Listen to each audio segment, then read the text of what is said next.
That's What? Rome, isn't it? The Oh, the Tigris and the Euphrates. Euphrates, isn't it? No, the Tigris and the Euphrates is Mesopotamia. Yes, I'm saying the Tigris and Euphrates. Yeah, Yeah, but you just corrected yourself for no reason at all. I did, didn't I? Yes. Oh, you silly.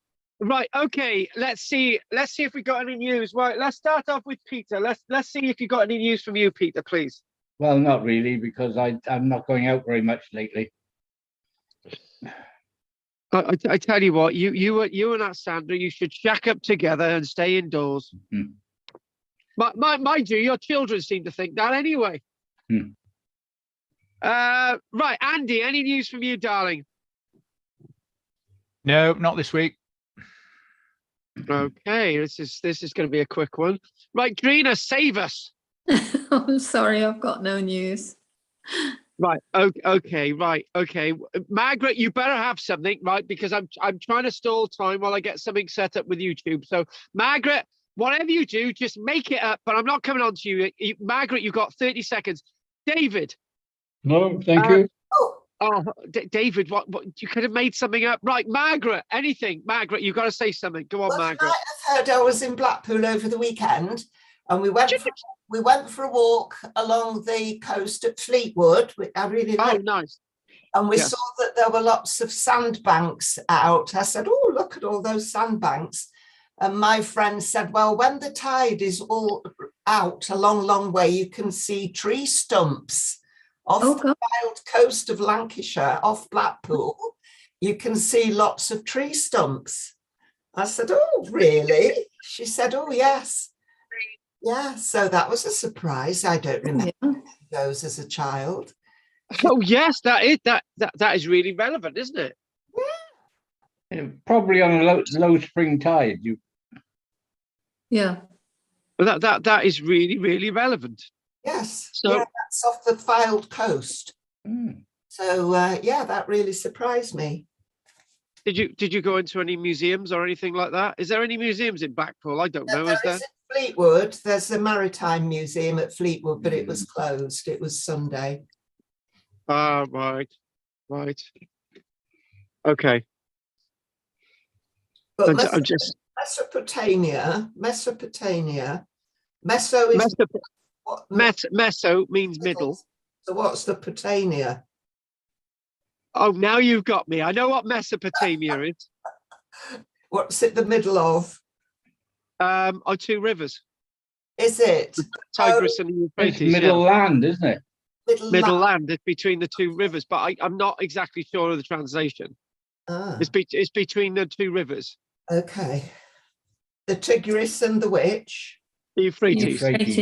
Euphrates. Tigris and the Euphrates, yes. EUPHRATES. Yeah. That's the one. Okay. Right. I'm almost set up. Right. Okay. So I'm actually having little kittens about this Neolithic stuff because I'm thinking, right, okay, I'm trying to give some order to it. So I thought, right, I would cheat today, and I would basically give it a go by looking at a little bit of a worldly view of this type of time frame, and this is why I wanted to put in the likes of China and Mesopotamia in there, because there's been a sort of an announcement made about Mesopotamia in the past few days. So that's exactly where we're going to go straight away. I haven't exactly had time to go through it, but it's meant to be groundbreaking. So we'll just see where we are. And there it is. Genetic analysis of Neolithic people from Mesopotamia shows blend of demographics. Now, when I read that, I actually thought it was I read it first to be a genetic analysis of Neanderthal people from Mesopotamia shows blended demographics. So then I reread it and a Neolithic. And the reason why I misread it was this is the typical thing that we're talking about, a mix of sort of a mix of different hominids and all the rest of it. But this is a mix of different peoples that have obviously gone through the sort of evolution and all the rest of it. So I thought that was going to be very, very relevant to what we're doing today. So I'm going to keep that image up on the screen, and hopefully, if I can, I actually did have it in front of me, so I'm just going to, or I might just go with this one. And Mesopotamia. I just had it. Mesopotamia. Yeah, there we go. Right, got it. I've got it in front of me. Good. So it starts off by talking about genetic analysis of Neolithic people from the upper Tigris portion of the Mesopotamia, shows blend of demographics. So seeing as this isn't working in front of me, I'm just going to go with this. A team of researchers affiliated with multiple institutions in Turkey, working with one colleague from Austria and 2 from Sweden, has found evidence via genetic analysis of a blend of demographics in Neolithic people living in the upper Tigris portion of Mesopotamia. Now, I think this is very relevant, because this is one of the key things that we're sort of thinking and trying to understand about archaeology, how mixed people were, people's movement, where they came from, and all the rest of it. And one thing that's coming out more and more is that we're finding that we're a real mix, we're a real mongrel human population, with people moving in from all different types of places and all different areas. So the old idea that we used to say, you know, we're a pure white race, or people might say we're a pure African race, or we're a pure this and we're pure that, is just always being challenged these days. So I just wanted to sort of keep that in our minds, keep that in our imagination, and this is where we're going in the Neolithic. So, and you know, we look at we should start looking at the Neolithic period as being as interesting and as being as widespread in sort of mixtures of people and skills and understandings and all the rest of it as any other period in history. And it goes on to say, and in their paper published in journal Science Advances, the group describes how they extracted tissue examples from the remains of people buried in Kyoni, Tepsi from the period. So that date's really interesting. So that's, if you put 10,500 to 9,500 years ago. So obviously their Neolithic period is a lot earlier than ours, but we are still talking about sort of the Neolithic word. So the Upper Mesopotamia was a region between the Tigris and Euphrates River in what is now Turkey and Iran.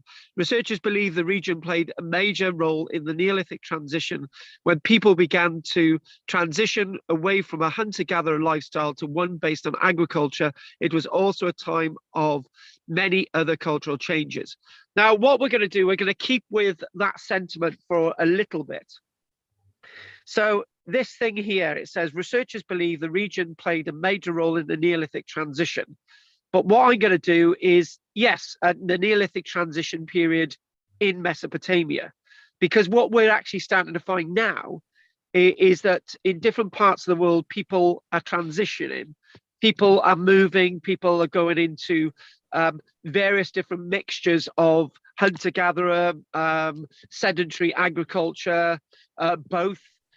In different parts of the world at different periods in time, and they seem to be evolving this sort of transition, which seems to be disconnected from other parts of the world. Now, the old-fashioned idea used to be, and we're going to read this, the old-fashioned idea that used to be, and this is, I think we should just focus on this being meaning about Mesopotamia. The old idea used to be that people first were involved in animal husbandry, say, for example, in the Middle East, and they brought that skill of animal husbandry over to us. And when we're talking about planting crops, the idea of planting crops, the idea of sort of the evolution of those crops slowly starting to move from Mesopotamia and sort of across the rest of the world. But I don't really go with that anymore. What I usually go with is people have wide cereals, wide wild grasses. They hone them, and then eventually they become the crops of those civilizations wherever they are on the world. But anyway, let's go to this again, focusing on Mesopotamia. For many years, historians have wondered if the shift in Mesopotamia came about due to the efforts of locals who lived there. Interesting. Or if it was a melting pot of sorts, with ideas coming from people from many different places. And in many ways, that's probably what we're saying with any location. But then again, we're also saying, in what I've said, that people are coming to these sort of roundabout evolutions by themselves. For example, that may not be the case everywhere. It's as it's written on the screen in this case. But when you look at places like Central America, how did they evolve their ideas of civilization without any connections with Europe, without any connections with the Pacific area and so on? I know we've done classes where we've discussed that there might have been movements of people from Africa over to the Americas, and sort of from Asia over to the Americas, and from the Americas over to Asia, but probably not enough to influence and to evolve whole civilizations. So that's a different thing altogether. So let's to answer this question, back to Mesopotamia, came about due to the efforts of local people. That means determinism, or this other words, a melting pot of sorts of ideas that sort of bring it in from outside and sort of being influenced by that. To answer that question, the researchers conducted a genetic analysis of the DNA of 13 people who lived and died during that time, and were buried in a way that preserved some of their tissue, 2 adult men, 6 adult women, 2 male children, and 3 female children. That's interesting. That's interesting as a sample, really, that we've got a nice sort of mixture of different ages there. So we're trying to sort of understanding what's going on with the genetics and the DNA within the Mesopotamia area by comparing the samples via multi-dimensional scaling. Okay, that's above me, to the genomes of others from nearby regions. So obviously, multi-dimensional scaling is going to be looking at the DNA strands and to understand how they overlap and all the rest of it. That's what that means. They found evidence that the people had blended backgrounds. They had a 3-way admixture, a mixture of people from South Levant, Central Anatolia, and Central Zagros. Why do they just use the word mixture? But anyway, so we're talking about a mixture of people moving around in that particular area, which is rather interesting. There was also an exception.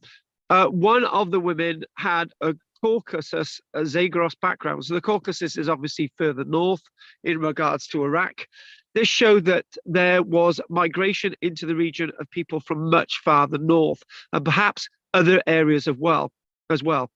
The researchers also found that one of the children, a toddler, had experienced intentional skull shaping and cranial suturization, the latter of which might have been part of a medical procedure. And there we go. That's the skull.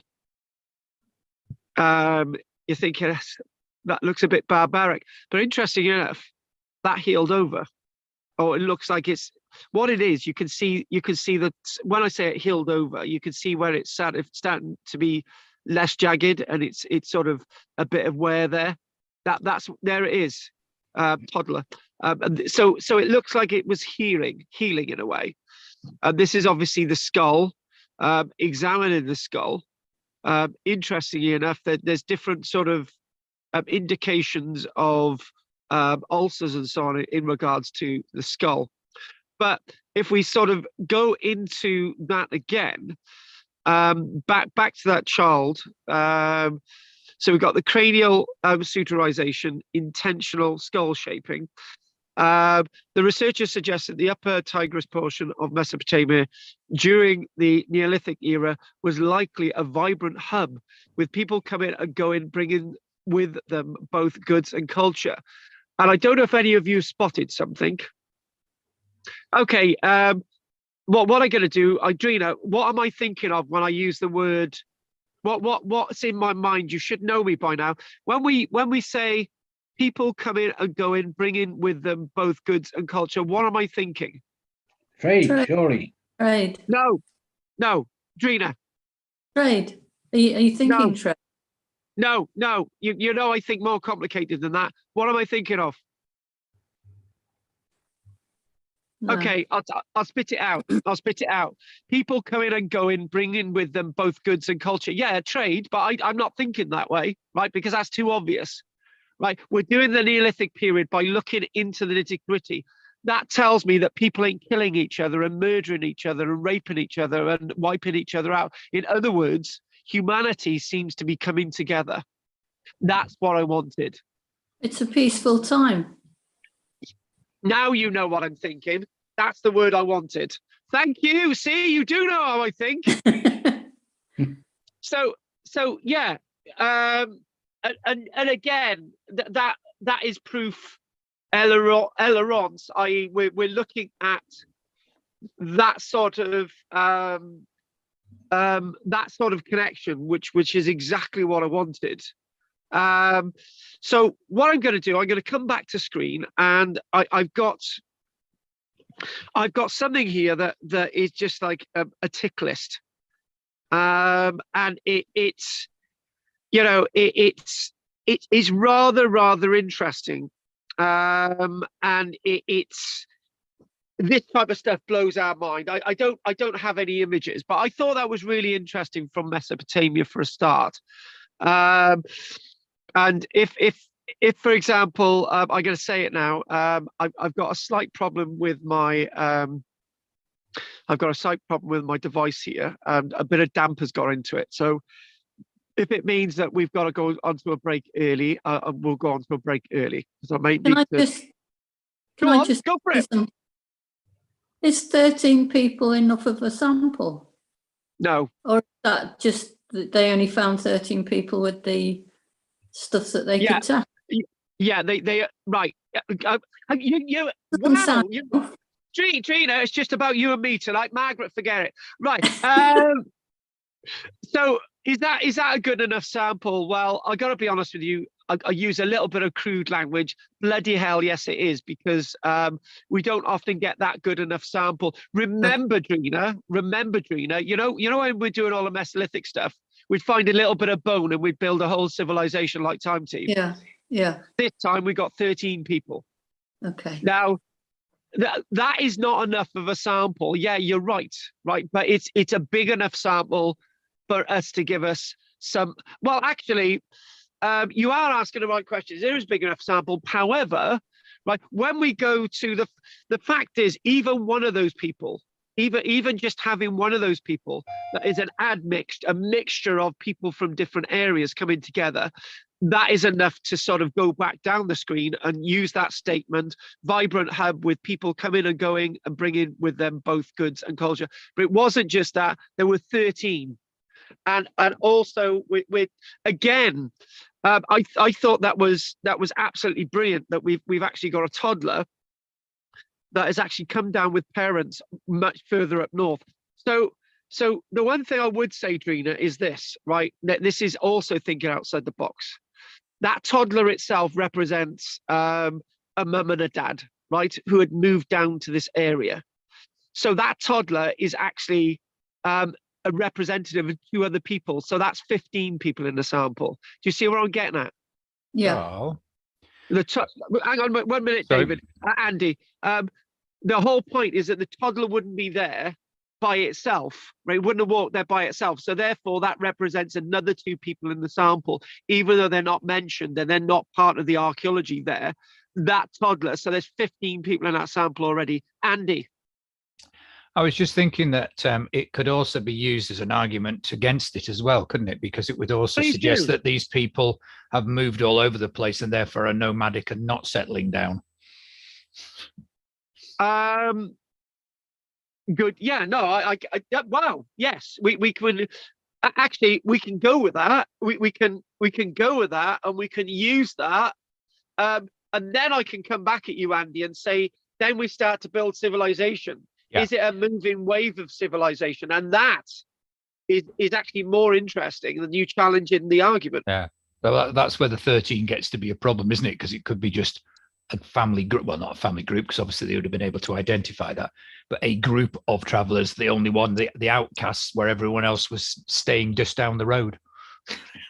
So, but the one thing is, well, they are mixing. That is the point. Whether Andy, whether you want to do whether you want to do hunter gatherer, whether you want to do sedentary, whether you want to do this and that, the main thing is they are all coming together. Yeah, I think they always did. So, but, yeah. The thing is, Andy, right? Yeah, you are completely correct in that, because when we were looking at the other worlds, and we were talking about mixture of human beings, and sort of we were talking about sort of, you know, Denisovians, and we were talking about Neanderthals and Homo sapiens and all the rest of it. Those were mixing. So, you know, what you just said is we've always been doing it. Yeah, we have always been doing it. Yes, we have. You know, it's always been there. So what I want us to do now is we are today, I didn't mention what we are doing specifically about British archaeology, so I was intrigued to do the Chinese stuff, actually.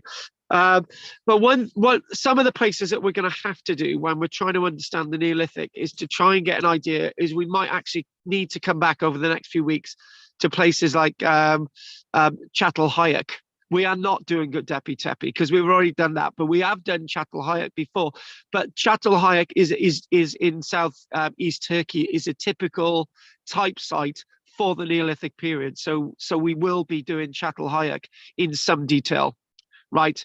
So I know one of the things that we didn't do, and Margaret mentioned this. Thank you very much, Margaret. Margaret said, "Well, why didn't we do much about the Mesolithic in other parts of the world?" To be honest with you, I think looking back on it, I think I ran out of time, because we just did so much in regards to we did so much in regards to the Mesolithic period that I just started to think, well, we need to move on. But I think what I might do is do a little bit more Neolithic elsewhere in the world. Yes. So anyway, you're back to me on the screen, and if I can just get me on, right, there we go. And where are we?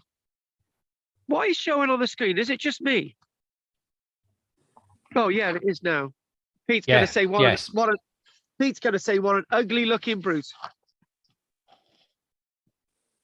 I'm glad. What's that? I wouldn't go that far. You're saying something positive for once, Pete. that's very sweet. Yes. I think that's very sweet. You know, that's a tender moment between me and Pete. I got to be nice to Pete because he's covering one of my lectures tomorrow. Don't ask what I'm doing tomorrow, but it involves glass bottles and railway bridges. That's it. I'm not giving you any other clue. Right. Okay. Right. So, just a few facts from China. I just thought this is great. I thought, wow, I got to do this. China, there we go, has been the source of many innovations, scientific discoveries, and inventions. So, yes. So I'm just going to try and just do a little bit sort of over the top here and just sort of just put these in some of the first inventions that we actually see from the likes of China. We won't mention divination. Well, that's something else. What about this one? Chucking this at you. Wooden coffins. The earliest evidence of a wooden coffin dates to 7,000 years ago in China. A wooden coffin. Clear evidence of a wooden coffin in a form of a rectangular shape was found in a tomb in a place known as Banpo. And massively interesting enough for me, back to what we've just mentioned, the individual in that box was actually a 4-year-old girl. That's important because there's a relevance there to not only what we've just seen, but there's a relevance to British archaeology. And I'll mention this in a few moments when we do causeway enclosures, which won't be this week. So it's known as the Banpo coffin, belongs to a 4-year-old girl, 4-year-old. And she was actually quite tall. This 4-year-old girl was 4.5 feet high. No, it can't be, can it? That's got to be the width of the. No, that can't be the length of the girl, can it? The coffin belongs to a 4-year-old girl measuring 1.4 meters. Is that the length of the coffin or the length of the girl, Andy? What would you say? Gotta be. Yeah, it's got to be, because that was a bit shocking there. Yeah. So we'll go with that with the coffin, 4.5 feet in length, and the coffin being 1.8 foot wide, and the wood itself, and the actual, the wood seemed to. It says that the wood seemed to vary in thickness between 3 and 9 centimeters in thickness, which is rather interesting. And then they seem to have a load of coffins coming up at another site known in the Shandong province, dating back to 6,000 years ago. So more coffins. Oh yes, this is rather interesting. You know, we did. There was an oddness with the thickness of the wood of the coffin between 3 and 9 centimeters thick. Right. This is an interesting fact as well. The thickness of the coffin determines how rich the individual was when they were buried. So if they use thin wood, then the person is lower class. If it's thick wood, they're higher class. Other way around. So, The thick wood would be rough. The thickness of the coffin, as determined The by very the thin wood would be expensive. Yeah, but no, Pete. No, yeah, I know. Yeah, you're doing it, but the thickness of the coffin, right? So it's thicker if it's nobility. But I do see what you're saying, Pete. Technically, if it's thinner wood, but that's obviously going to come later, Pete. Not in this case, Pete. Okay.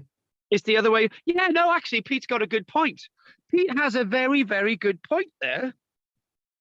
Yeah, the thickness of, obviously the thicker the coffin, right? The emphasize the higher level of nobility. However, Pete's got a good point. If it's thin wood, there's going to be more effort to produce that thin. That's a really good point. However, yeah, Pete, that might be later on. But however, it talks about later cultures, obviously going into the Bronze Age. They have different they have coffins within coffins within coffins. You know, when we look at ancient Egypt, Tutankhamun, he's in like 1,000 coffins. There you go. It may also depend on the value of the wood as well. Yeah. Yes. Yes. So actually, if you use if you use something like I don't know, a maple or a cedar wood, and that's really, really thick, that's going to be really valuable, isn't it? Yeah. But Pete's got they may have had different value system as well, though, aren't they? As well, so yeah. Roughly hewn back then. I don't have any detail of that, Lovely. Christ, you do. Yeah, you do. You said it varied in thickness, so that shows how much they were able to machine it in a way. So. Oh right, yeah. No. You threw me there, Margaret. Stop it. Stop it, Margaret. You've been a very naughty girl. Right, okay. Yeah, Andy's got a good point there. So listen to this now. This is quite massive, right? Now this is really, we've got in a bit of a mess with coffee. Next time, I'm not going to. What's that, Margaret? I better write it down then if it's massive. Yeah. I've got my pen. Go on. All right then. Right. The Shandong province, right? The Shandong province. Yeah. Shan Dong. Yeah. Shandong province from 6,000 years, 100 years ago. And obviously they got 10 wooden coffins there, and obviously the thicker ones are obviously for nobility. But then again, we're presuming that though, aren't we? I wouldn't have thought they'd have the tools to make them immaculate. They'd be pretty. No, don't go there, because there's another thing in the list, Margaret. So don't even go there, because they've got highly advanced daggers and highly advanced cutting implements, right? Yeah. Which predate anything that we've got. So obviously, you know, this is going back 5,000 years ago, but obviously this is another period altogether. Right now, Margaret. Right, cookware and pottery vessels.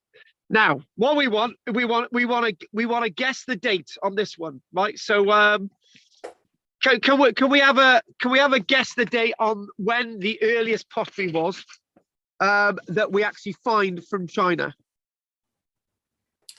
The earliest pottery, goodness me. It'll be earlier than I'm thinking, no doubt. Oh, go on, give me a date, woman. 7,000 BC. Get off. All right then, 22,000 years before present. There you go, I told you. So when Drina was wandering around in a loving toga, right? Yeah. These with you know, with bear skins, you can see Drina with bear skins, you know, and all the rest of it, you know. She can't find anyone to sort of make her a pot, and she's got to hang around for another 10,000 years, right? In China, they've got cookingware and pottery 22,000 years ago. Wow. And I tell you what, that made from river clay. Well, hang on a minute, blimmin' hell. Well, it doesn't actually say river. Oh, do you know what? do you know what? This is meant to be a simple list. Do you know what I mean? You are really getting your own back now, aren't you? You're really analysing this. You know, I need, right, okay, we can have it from river clay. He's making it up as he goes along. The main thing is, right, the main point is to be able to cook and to have pottery vessels for storage is a massive revolution, right? Yeah. Now, Drina, I'm going to pick it on Drina today. I'm really, really bad, right? So 22,000 years ago, Drina, right?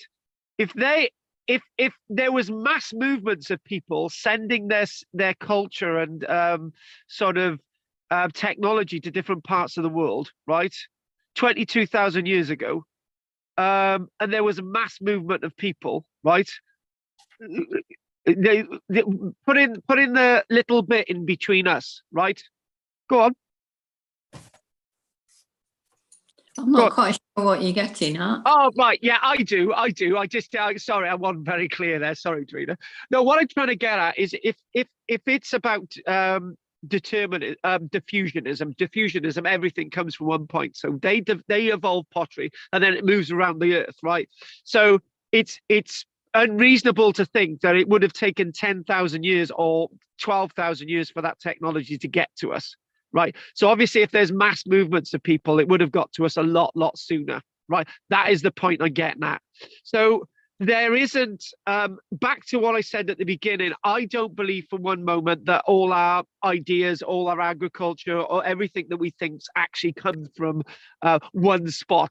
Right, it's a bit like saying out of Africa with humans. There's 2 points there, Drina. Right, the point is when we started talking about in the Mesolithic period that we had cremations in Ireland, on the other side of Ireland, right, on the western seaboard of Ireland over 10,000 years ago, right. That technology didn't get there from China, for example. It didn't get there from Egypt. In fact, they evolved that culture, they evolved that ability to cremate human remains in Ireland, there in that spot. That didn't come from anywhere else, right? And the other point as well is when we think about pottery from the likes of, we've done this thing with pottery from the likes of Orkney. I mentioned that we got really, really early pottery from Orkney. I mentioned that. Well, that technology didn't come from China either. They evolved that technology. right? The point I'm trying to make is whenever you're looking at archaeology now, you should always think about us, or maybe us being responsible for that technology. Don't always look over the water for that technology to come to us, because we might have already evolved it. Hopefully that's in our minds by now. Is that okay, Drina? Thank you. Yes, fine. You said Most that of these things pyramids. will evolve from need. Having bodies around stinking and full of maggots and things was not acceptable. So they decide. So some people decide, well, if we burn them, we won't have that contamination. We won't have that smell anymore. So that may well have been a good reason for doing so. And there's another point there you've just made. I've got to come back to Drina because Drina was going to say something. There is another point there, Peter, right? Yeah. Yeah. One thing that we didn't do with the Hermitage site in Mesolithic Island, right, which I've just realized, right? If you're cremating human remains, right, that needs a lot of resources and input from the local community. That indicates that the local community must have been a lot of people around, a lot more than, you know, the evidence tells us that there was a small settlement there that was excavated, indications that there must have been a much wider sort of population. And also the point that you've made, Peter, right? Why didn't they just bury them in the ground? Because they needed to burn them for a reason. And Peter's just made a very interesting point. And also the idea of the idea about need as well. So there's this bloke wandering around. He can't store his bloody food because he's using animal skins. And we found out that if you have animal skin and you put milk in it, it just goes off and it sort of creates butter and cheese. I actually want milk to feed my child. Right. So if you store it in wood, then you get bacteria and all sorts of horrible things building up in wood. So the idea of pottery is a massive innovation. I haven't really finished that point yet. But Drina, I want you to come in on that, darling. No, I was just going to say, you said that about pyramids appearing all over the world, and it couldn't have been copies. That's all. The other thing about cremations, that's not all. That's really important. Go for it. They must have had a lot of wood to do cremations. Do you think that affects how you deal with the body? Yeah. It's the ability to have wood to cremate human remains. For example, we don't need to do that lecture anymore about how you cremate human remains and all the rest of it. But you've made a really good point, and this is about Neolithic Orkney, right? We're back to Neolithic Orkney all the way from China. I don't know how we did it, but we've done it. But we've got to go back to China a minute, Drina. The point is, right, you're not going to be able to cremate people on Orkney if you're looking at sites like Skara Brae dating back to 6,000 years ago. And the evidence of Skara Brae says that there's very little wood around. So you're not going to be able to cremate human remains. You can't cremate human remains using peat, because peat only burns between 200 maximum 400 degrees C, which is not good enough to burn a set of human remains. Kelp, you're not going to burn a set of human remains. Therefore, you've got to bury them. Right, or expose the bodies in a sense of sky burial.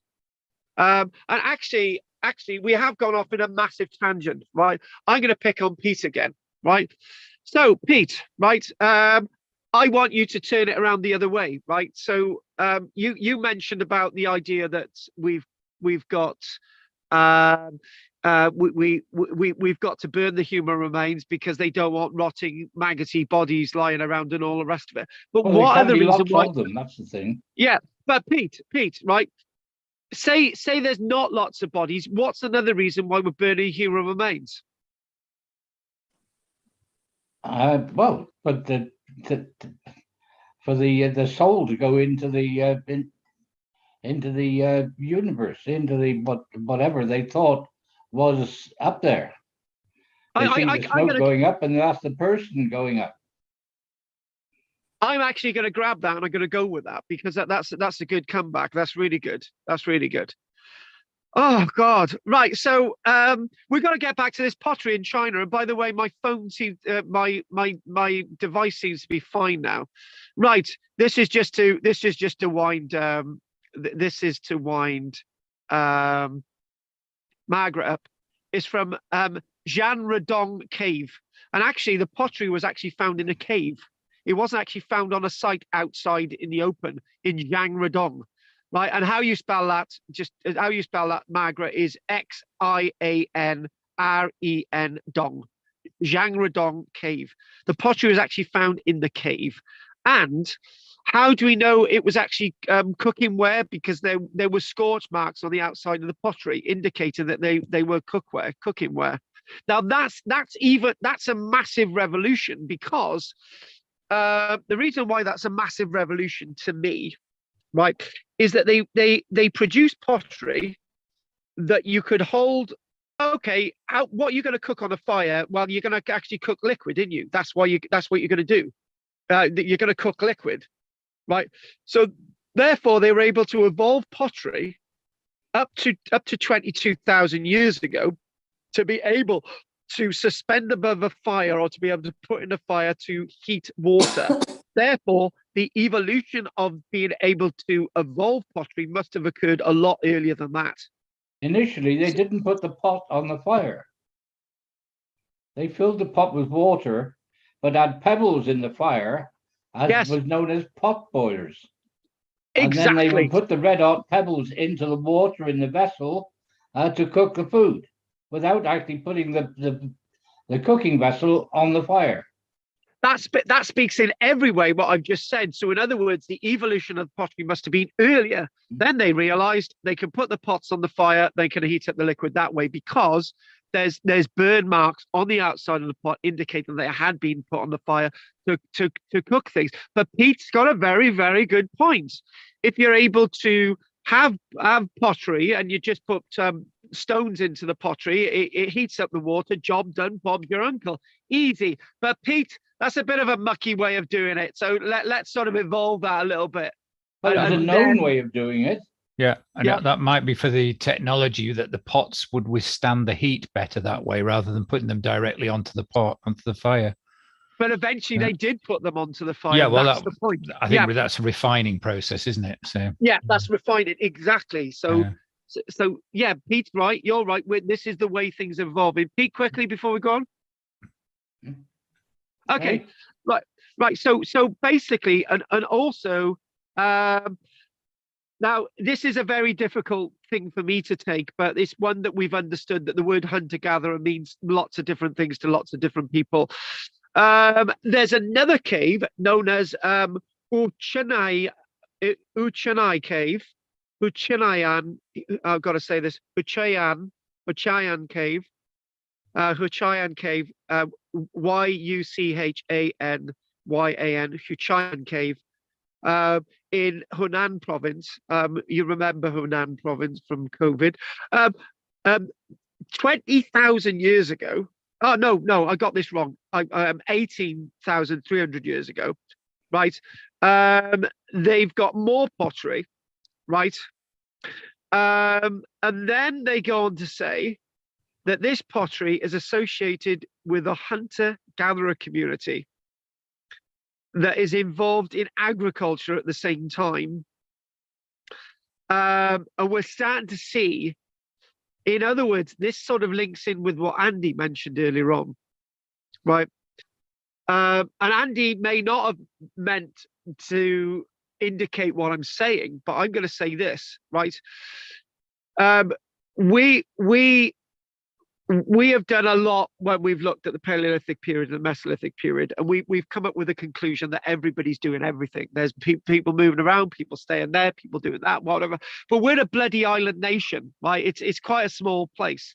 However, if you've got a large landmass like China that you could just keep walking and walking and never get to the end, right? You know, you could walk all your life across China, right, and spend the day here, and it'd take you ages, right? But the fact of the matter is, right, is there anything wrong with having technology moving along a bit like we're gonna a bit like a pseudo Amazonian rainforest type thing? Okay, what we'll do, we'll stay there for 7 years and then we'll just move on to somewhere else and we'll take all that technology with us, right? But is that hunter-gatherer? Yeah, well, they're moving around. This is the point. It's just trying to get to grips with what all these terminologies mean, and how we want to look at all this. Now, the next thing takes us to Japan, right? And then we've got cultivation, and then we've got rowing oars. And then we got making things out of shells, and then we got plowshares. So we've got to crack on, right? One thing that I can remember that we're going to take from another lecture. Can you remember the one that we did, Japan and the Yamon cultures, and we looked at hunter-gatherer, and we talked about them making really refined buildings and settlements and all the rest of it, right? Well, back there, and we had that shipwreck, didn't we? That really old shipwreck, and we mentioned the word lacquerware. Right. Well, a Red Bull lacquerware. You remember those really nice lustre type bowls? Those sort of wooden bowls, which had some kind of extract put on the outside from the lacquerware, which gave them a red sheen, red wooden bowls. Well, what we've got, very interestingly enough, is that technology to be able to do that evolved at least 7,000 years ago. Right. And it's, again, one of those massive innovations that we're actually seeing in China. Whoa. So we did actually talk about rice, and we talked about that with the Japanese Yamon culture all that time ago. But one of the things that we do have is the idea of millet cultivation, proper millet cultivation. And that was at least 10,500 years ago. So they're growing millet there, which predates rice growing and all the rest of it. And we've got millet cultivation 10,500 years ago. So what we're starting to see, we're starting to see an evolution of technology. And just a little thing that I don't want to spend too much time on. What I'm saying is that there's evidence at some sites in China that they were able to store so much millet, right? That they listen to this really interesting thing. This is from 6,000 years ago. This is still in the Neolithic period. Archaeological remains at a site known as Kisha tells us that they've got 300 storage pits that they've excavated. And they believe that all those 300 storage pits may have been in use at any one time. And they know that because some of them, 80 of them at least, still contained millet, right? 80 of them contained millet. And that told them that even by 6,000 years ago, they had an ability to store in those 300 storage pits 100,000 kilograms of grain, millet grain. That means that we're talking about civilization on a massive scale in the Neolithic period. To have the ability to store and to have the ability to sort of keep means that you're able to feed populations over long periods of time, meaning massive expansions of populations. They believe that the ability to grow millet may have actually evolved, wait for it, not in the archaeological evidence of finding it, but they say that there's a possibility from other evidence to say that millet had been grown and cultivated, wait for it, for 30,000 years. And that is absolutely staggering. 30,000 years ago in China, they were actually cultivating millet. Again, we're still into China and all those wonderful innovations in China. Do you know this is relevant, and it sort of is. You know, when we've looked at sort of cave art and cave paintings, and we've found evidence of paddles at Starkar, dating back to 10,000 years ago. They've actually got proper rowing oars, which have been excavated in China dating back to 8,000 years ago, from a place close to Zhejiang in China. And these oars themselves are in the region of 2 foot in length, and they're actually finding these. Whoa! Right now, Surely they'd be more like paddles than oars. yeah. But obviously, we do have they are being found. They are being found. Okay, plowshares, triangular-shaped plowshares. You know, proper triangular-shaped plowshares. We got a couple down the studio in Barry, but those date from the 1840s. But proper triangle-shaped plowshares. When we're talking about, say, a ploughing ad, you've got just a this would be hafted, and it would be placed on. It would be mounted, and that would just be a flint, a sort of oblong piece of flint with a sharpened edge, and it would be dragged into the ground, right? But these are actually triangular shaped plowshares, and we're actually finding these dating to at least 5,500 years ago. So they're really, really going places. They're really starting to sort of move. They're starting to sort of move on massively in China, and sort of other innovations, sort of pottery urns, for example, urns for cremations, again dating back to 9,000 years ago. Again, that links us in with Ireland. Now, we've mentioned we've mentioned we're mentioning all these innovations. The reason why I want to doing this is to sort of give you another sort of idea of other parts of the world. So rice cultivation. Now, we did sort of talk about millet earlier on, the evidence of millet itself dating back to sort of 10,500 years ago. So the millet dated back to 10,500 years ago, right? And it said that, you know, is this predating the rice? Well, then we move on and say definitely it does predate the rice, because you've got evidence that they may have been cultivated at least 30,000 years ago. These dates sort of move back and forth. One expert in 2002 found evidence that they could trace certain parts of China cultivating rice as far back as 13,000 years ago. 13,000 years ago.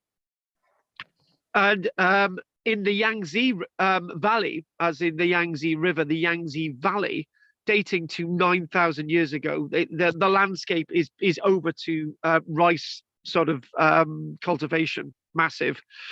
And other unusual things, we know that there's salt harvesting 8,000 years ago in China. We've got evidence of that. We've got sort of various sort of that sort of going in there, and they might, and this is really interesting as well. You know, we're talking about the Silk Route.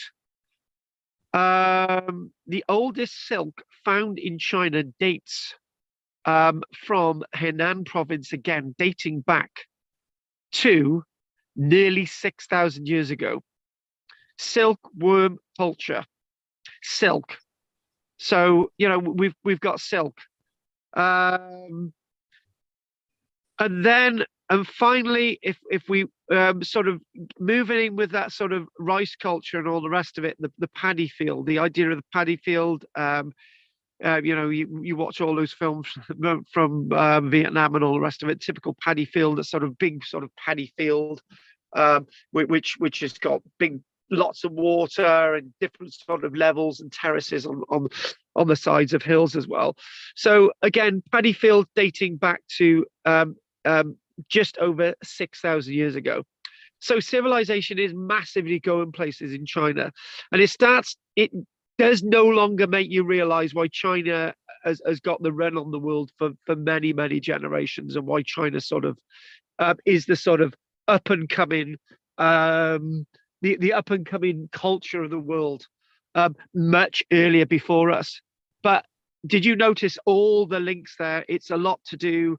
What makes these civilizations sort of up and coming is that they've got these paddy fields. They've got millet. They've got the plowshares. They've got the rice. They've got the ability to store, and that means you're expanding your population. When you expand the population, you need there's more innovations. And in Britain, you know, we're basically an island, so we're going to be a bit restricted. And if we'd cut down all the trees, we'd have been in a bit of trouble, like they were on the islands of Orkney and the islands of Shetland. So what I would like to do then, after the break, we're going to be doing a little bit about Silbury Hill, and we'll be going more into Silbury Hill next week as well, because I want to drag in Marlborough Mound. I'm trying to do the weird stuff, Marlborough Mound and Silbury Hill, between us next week, and Silbury Hill today. And I know Pete's going to sing to us the Silbury Hill song. Go on, Pete. I don't know it. All right then, never mind. Haven't told me that one. That's blown Pete out the water there. Right, David, anything you want to say, David? No, thank you. Right, okay, who are we going to go with next? Because I've totally upset Margaret, let's do Margaret now. Margaret, have you done the lottery tonight? The lottery? No. Yeah. No, All I right. should have done, shouldn't I? Do you know a very interesting fact? The lottery is done every single evening now, except for a Sunday evening. Is it? Yeah, I just thought I'd put that in there, right? Just thought I'd put that in there. You could Just- give me 6 random numbers and I'll see if they come up on Saturday. 8, 14, 18, 23, 46, 3 and 5. Okay, I'll do those So numbers. 8, 14, 18, 23, 46 and 3 and 5. If you do win the lottery, right, can you order me a Chinese meal? Yeah, Right, that'll be nice. Easily sorted. But I'll be inviting you all down to South Wales, and we'll all in a taxi paid for by Margaret. Right, okay then. it's worth. Right, no, I wouldn't do the taxi on you. I'll just come to your place and have the Chinese instead. Right, Drina. No, Margaret, I didn't ask you if there's any questions. Margaret, have you got any questions? No, are you kind of like likening China to Mesopotamia in many ways? The fact that they've got a lot of flooding, a lot of rivers that flood, and the cultivation. Did they cultivate rice in Mesopotamia? No, when we think about this, it really important. So when you got the Yangtze River, the deltas, and all the rest of it in China, and then you look at that sort of, we've just done that. We don't need to do that again. We've just done that. We just done a little bit of a tick list to sort of move things. So you got the Indus Valley people. So you're talking about on the edge of sort of China and sort of Pakistan, that sort of area, and sort of around the Indus Valley people, and then what you've got is the Mesopotamian Delta. So you've got all that. So you've got those three. They're all reliant upon water. And then the great one is ancient Egypt, right? So you've got the ancient Egypt. So those 4 civilizations are the main sort of parameters to try and understand human evolution, we believe. Right, but we've already given arguments against that we've got civilization evolving without the need of those civilizations elsewhere, particularly when we're talking about, if we look at the one of the great lectures that we did was actually Easter Island, and we came to the conclusion with Easter Island that it wasn't them who cut down the trees. It was those bloody people from the Low Countries and the English who cut down the trees, meaning that the people went into hard times. They were doing really well on Easter Island until we went there, right? That was a conclusion we came to. There's no influence from sort of India or blooming Egypt for what they're doing on Easter Island. So yes, you know, you could say that, yes, we've got to thank we've got to thank different cultures for different things in Britain. I'll give you an idea. You know, we wouldn't have been able to build our bridge network in Britain if it wasn't for Irish navvies. In North America, for example, they wouldn't have been able to build their railroads if it wasn't for Chinese navvies, right? So if you go this throughout civilization and you start to think that, yeah, there is little influences of different things here and there, right? But I don't believe that we should be completely beholden to other civilizations for our evolution, and where needs must, where needs are to be. Right, Gina, anything else? No, thank you. Right, Andy. Andy hasn't done his mic yet, so we'll do Peter. Peter's been really quiet today. He hasn't been as gobby as usual. Oh. I've read that they found genes of the Inuit people in far eastern Russia, right across the northern line, where the mixture of people across that line have moved throughout the ages. So there is a definite mixture of people through there. So obviously in other areas of China and other places, we have a similar movement of people. Yeah, and people get mixed. People get attracted to each other, and they mix. The Americans are not keen on that. They're desperate not to be related to the Russians, aren't they, and the Chinese? Well, yeah. Which I'm sure they are. But the Americans are just stupid anyway, aren't they? Mostly. I mean, I'm sorry. The indigenous population excluded, of course. But yes. Well, yeah. Pete, can I just mention the question, right? You know, you have a go at Kate in the Barry class by saying that, you know, but you don't like Americans overall. So even if she was a Biden support, you wouldn't like her anyway. Biden's an absolute idiot. So there you go. So all Americans are, yeah, exactly. Brilliant. Pete, so in other words, that's the true truth. Well, yes, yeah. Well, good. I'm glad. Having been there and mixed with some of them, I dread to think. And I interrupted the flow. When you look at the Native Americans, yeah, and what they actually did to the natives, and they're still doing. Yeah. Yeah, Land of the free. Yep. Yeah, right. Yeah, it's never land. It's never. Do you know what? Right. I think it's brilliant that we've got a British Prime Minister that's finally that's representative of the British Empire, which is great. But when we look at America, right? There's never ever been it was the 26th president now, isn't it? There's never. Yeah. Is it the 26th or the 46th? Anyway, it's in double figures. Yeah, 46. Right. So there's never been a single Native American president. No. There's a major step forward when they had a colored one. Yeah, absolutely. Yeah. And then they had, and when they had Trump, it's not often many places have a real idiot as their leader. Boris Trump. Yeah. Anyway, we've digressed. Right, Andy, what were you saying? I was just thinking about the lacquer. Actually, it's got that lacquers. In that Japanese culture. It comes from the lac beetle, which lives on a tree, but that comes from India and Thailand originally. So that's an interesting trade route there in itself. So, it's the thing is, right. Shellac, in other words. Yeah. Shellac. Yeah, shellac rather than lac. Because we were talking about the lac with that lacquer, but the shellac, right? Yeah, but it comes from the lac beetle, which lives on a tree.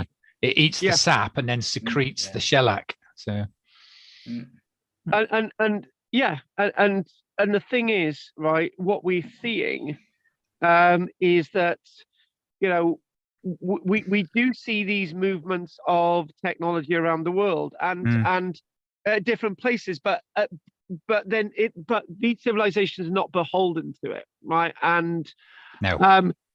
somebody I don't know. I do listen to BBC Radio 2, and there was it BBC Radio 2 or somewhere else today.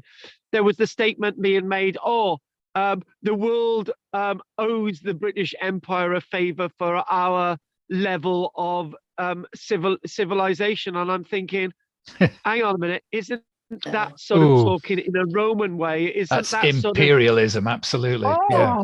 It stinks. But I heard that today, and it was almost, and I just thought, no, that's not true. I've had that argument. Yeah. No, I'm not having that one. We're not doing that one because I think it's nonsense. No. But how could anybody else be civilized? Yes. Oh yes. Exactly. To be honest with you, this is a really deep thing, and we really got to move away and have our break in a minute. But when we think about it, right? Just when we think about India, right? The majority of people in India are still Hindus, right? And so therefore our Christianity wasn't that influential, was it? Because if it was, they would have all turned into Christians, right? Mm-hmm. One of their primary languages is English, but they've still got all their other dialects that are still there, right?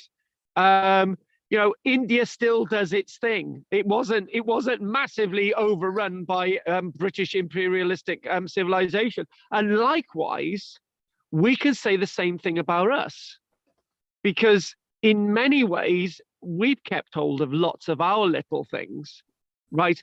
And then when you use those two analogies, you can go back in time and say, actually, you can't completely fudge out and destroy everything that gives you a sense of identity, right? And there is hope for Native Americans because they are still identify as Native Americans. It's the same as Aboriginal First Nation people as well in Australia. They still keep hold of some of the traditions, and when we go back, when there's a need, then we bring a little bit from other civilizations. If not, we just keep going. The Maori in New Zealand are far better treated than the Aborigines in Australia. They always have been. Yeah. Yeah. When you talk about you were talking earlier about pyramids being in South America as well. It just comes from people's natural means of piling rocks one on the other to build something. Yeah. And they found one of the most efficient ways of piling things on rock was to make pyramids. Exactly. Extremely stable. Yeah, extremely stable. That was the sole reason for it. Do you know 2 points here? The Roman era, right? When the Roman era collapsed, Latin didn't continue as something spoke by everybody, right? Lots of people kept all of little bits of the Roman world, which was here for over 400 years. But we just digressed to the way we were before, because that's use the the Celtic way it languages. Shut up, Pete. Latin kept going for quite a long time in the higher language, the higher echelons, but not in the lower echelons. No. Good point, Andy. Well, was it ever in there though? Was it ever there though? In the lower ones? I don't think. No. It was probably always a higher language. It's a bit like I believe that Latin's a bit like hieroglyphics, right? Because most people wouldn't have been able to read hieroglyphics, right? And obviously, the last people who were able to read hieroglyphics possibly we did this as a class with about 400 years AD, right? Because we looked at the that great dump of papyrus, which is I can't remember the name, Arancus papyruses. We stopped seeing hieroglyphics being used. But yeah, you have got a good point, Andy. Was everybody ever speaking Latin? And the answer is no. It was always just used for those who were posh and wanted to use it. And the other point as well is, I'm going to say it today, I've been having agonies with the house I'm building here about how to build steps, right? And I thought, right, I've managed to put the first layer of roof on. I've put the walls on it, and I've got the flooring down. It looks really good. I thought I can't do steps, right? I built these beautiful steps today, and I just thought basically I had the flanking upright posts, so I put a bar there and a bar there, and put a plank there and a bar underneath, and then brought one forward, and I did that, and it worked out perfectly. There is a point to be made there, right? When needs be, you will be able to do it. Yeah, absolutely. Every single time. Well, not every single time. If you keep saying you can't, then you can't. But if you can, that what did Will Smith said? Those who say they can, and those who say they can't. Needs necessitate, don't they? So exactly. Right. It's 8:52. We have done a massive hour and 10 minutes chatting. So I'm going to take a little bit of a break. The next one is just going to be sort of an overview of Silbury Hill, and then we're going to go. We're going to dig it up next week. What, Silbury Hill? Yeah, we're going to dig up Silbury Hill. What we're going to do, Andy, right? If you give her the equipment and the directions, right? Yeah. It's a scheduled ancient monument, but we won't say anything else to do Margaret it in the about dark. that. Yeah. Yeah, do it in the dark, Margaret. Whatever you find, bring it to us next week. I can do it. I can. Yeah. Yeah. Right. Yes. Yeah, Andy, put a lock on the front door. Right. Yeah. Okay. Right. Right. Okay. Right. We're going to take a break now. And I managed to sort out the phone. The one weirdest thing was that, as you know, I got two devices here, that, and I've got the laptop. So I got three devices actually, and water had got into the connection. No. I sorted it out. Don't know how. I stuffed tissue in it for the last just stuff a load of tissue in it and eventually brag it out, and it worked. Job done. Right. Okay. I'm gonna cup of tea, and we're gonna come back. We'll have a 5-6 minute break, whatever. Yeah. All right. See you in a minute. See you in a minute. I don't want to let Andy see I've got no trousers on, so I better put the camera off. Oh, do you remember you remember that time I thought, it was in the summer, I didn't have my trousers on, so got it. But Andy said, oh my God, you haven't got any trousers on.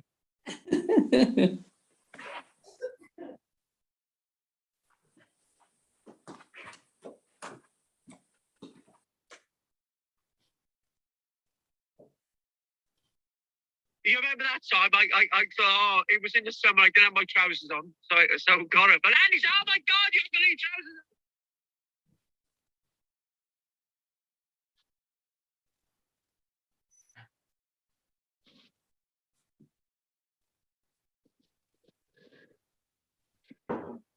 Yeah, this is going quite well today. I'm enjoying it. I'm enjoying this today. I think we'll just give some facts about Silbury Hill. Key facts. Do we need to do investigations? We can do that next week. Maybe I might just do key facts. I think key facts would be good.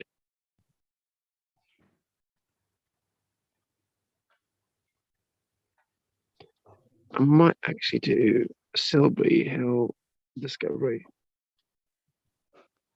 If we do Silbury Hill, we're on a bay.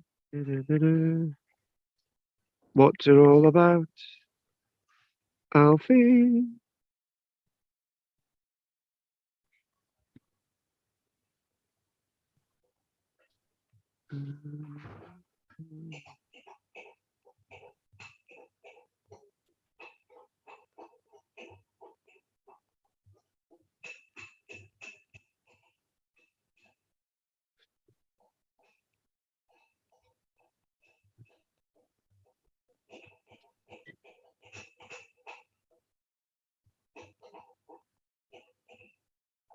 Oh, wow. Oh, yes. Okay, that's what we're going to do next week. I don't want to do that now.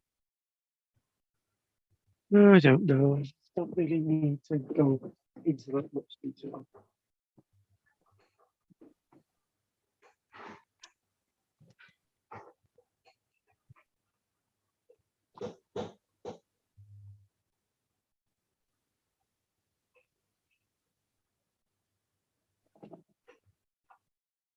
young doctor. La la la la la la la la la la la la. Waltzing Matilda, who have a waltzing Matilda with me.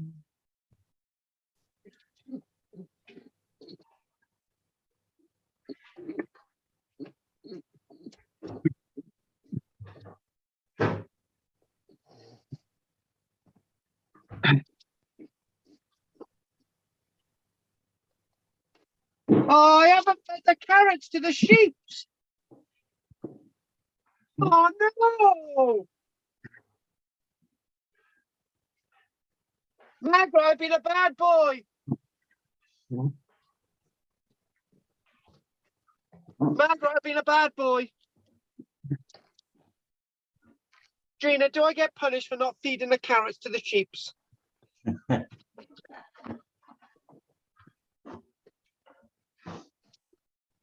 I'm so sorry. I haven't fed the carrots to the sheep. I love my sheep. Yep, go and stand in the corner. I'm sorry, Andy, okay? Has he been a naughty boy again? I haven't fed the carrots to the sheep. Oh, shame. Poor old Nicky and Glow and Mauer and Kellen and Meryl and Shauna, they're all wandering around the field and they haven't had their carrots. Well, they'll be wandering around because they can't see because they haven't had the carrots. Oh, thanks a lot, Andy. You've made it far bloody worse than it should be. You really made why didn't you just kick me when I'm down? Can sheep see in the dark? Well, they can't see in the dark because they haven't had their carrots. It's all my fault. And Andy's made me feel really bad about it. Thanks a lot, Andy. I don't know whether they can see in the dark, actually. I don't. Probably can. Shut your face. You know,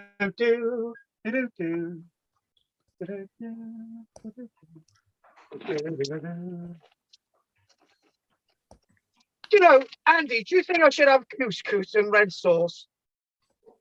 Well, yeah, that sounds nice. Is it the small couscous? Yeah, it's a small couscous. Because you can get the big one as well. That's really nice. Is it? Mm. I didn't know you could get big couscous. Yeah, you know, like tapioca. No, it's sago, the big one. It's about that sort of size. Yeah, but is it gonna break down like it does with, does it? No, it stays in the big size. It's got a different taste to it. It's really nice. Can't get it in many places though. Oh, don't tell me you've got it in Booths. No, I have no idea. I don't know where Karen gets it from. We haven't had it for ages, so I doubt it because we do shop there regularly. So. All right. Is Booth still doing okay? Yeah, I mean, the problem is the one at Milnthorpe. It's the ones at Windermere and places like that are really good because they've got the right demographic of people. Possibly. You need people with a bit of money because it's good, but where at Milnthorpe they won't pay for it, so it's got a very limited range there, so it's not very good. We don't get a free coffee or a Sunday paper anymore, though, do we? No. It's a long way. Times are hard. It's a long way to go to Windermere for a free cup of coffee and a Sunday paper, isn't it? So. Do you still get you don't get one there, do you? I don't know. I never did anyway. No, that all stopped ages ago. You get money off with your Booths card. You if do. you spend enough. Yeah. Yeah. Yeah, but we all haven't got money like you, Drina. Yeah. I went to Booths today for some. Oh God. For some spinach, and they didn't have any. Ugh, what? Eh? Oh. Is kale the same? No. No. Different flavour. Glad I didn't get it then. No, the problem is with kale, it's you've got different textures of kale. You've got old kale, which is quite sort of rough and probably good for a roast, but you've got a nice softer kale. but there's a lot of salt, and you gotta be ready for the bang. Oh, Yeah, there's a lot of salt in kale. From the stuff I've eaten anyway. When I say salt in it, it feels salt. It tastes salty.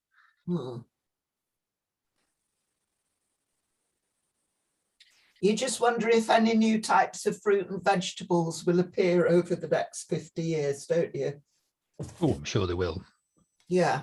I mean, I don't remember star fruit from when I was a girl. No. I bloody do. That came in the 80s. Star fruit. Well, I Yeah, I wasn't a little girl then. Guava. Guava, passion fruit.